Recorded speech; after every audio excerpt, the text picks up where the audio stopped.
So yung what's up mga idol, for today's video mga idol, meron na tayong isi-share sa inyo na luto kung saan ito yung makakatulong sa ating mga nanay o sa tatay man o kung sino man ang nagluluto sa inyo madalas. Sawa na ba kayo mga idol sa paulit-ulit na luto ng fried chicken na manok? So try nyo to mga idol, subukan nyo tong technique. So ito mga idol, meron ako ritong manok na hinahalo na, di ko na naipakita kung paano anong ingredient ang nalagay ko dyan. Mga idol, simple lang ang ingredient dyan. Maglagay kayo ng bawang, sibuyas, tapos kunting tubig, tapos toyo, tapos ketchup. Kayo na magtansya mga idol kung gaano karami, depende sa manok yung gagamitin kung gaano marami. Basta yan yung ingredients niya mga idol. Yun lang yung paminta o kaya magic sarap. Basta parang normal na luto lang mga idol. Pagkatapos nyan mga idol, pagka malapot na, haunin nyo dyan. Tapos wag nyong patuyuan sa sabaw mga idol kasi gagamitin nyo rin yung sauce na matitira dyan. Yan. Haunin nyo. Kung meron kayong air fryer, mas mainam. Tapos papatuyuin lang natin to mga idol para mas kumapit sa laman yung lasa ng ating nilutong manok dyan sa sauce.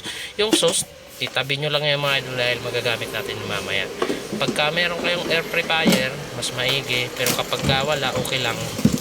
Patuyuin nyo lang ng 15 minutes to 30 minutes, no? Medyo kung meron sana kayong mas maigi. Ito kasi gumamit ako ng air fryer para mas mabilis matuyo, no? Tutuyuin lang natin yung ingredients na nasa katawan ng manok natin, no? Tapos nyan, pagka natuyo na, ayan o, babaliktarin ko lang yan mga idol. Ayan. Para mas matuyo pa ang kabilang ng karne ng manok, no? Ayan, babaliktarin natin yan. Ayan. Para mas manuot pa yung lasa ng ating tinimplang manok dyan sa katawan niya pagka natuyo dyan. Tsaka natin yan ipiprito mga idol pag tuyo. Tapos kapag magprito man tayo, wag natin masyadong malakas yung apoy, no? Kasi masusunog. Yung sakto lang siya na tapos nyan, ayan na ang mukha ng ating manok mga idol. Tuyo na, no? So isasalang na natin yan para prituhin. Ayan, tuyo na siya. Ayan, pagka wala kayong pang patuyo, pwede nyo sa kawali patuyuin nyo. Pwede yan para matuyo lang ang Tapos pagkatapos ng tuyo niyan, ito na, ipiprito na natin mga idol. Swak na swak talaga to mga idol sa mga kids natin, no? Sa mga bata, ayan.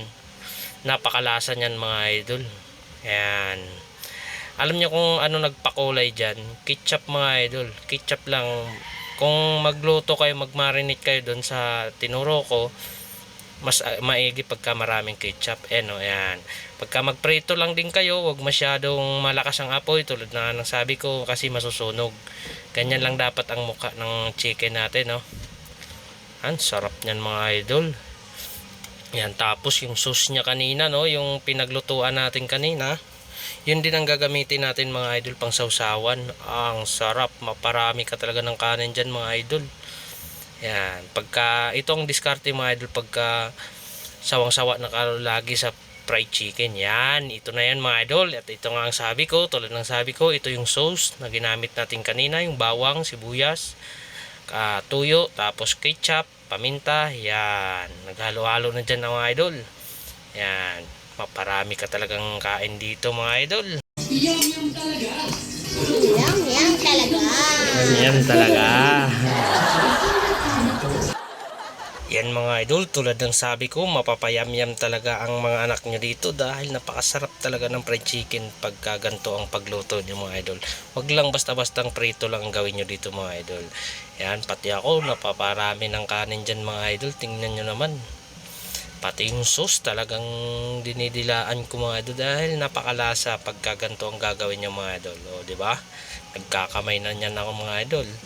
Diba? Sabi ko sa inyo, masarap mga idol. Subukan nyo mga idol. Huwag na kayo magdalawang isip pang subukan to. So yun lang mga idol. Maraming salamat.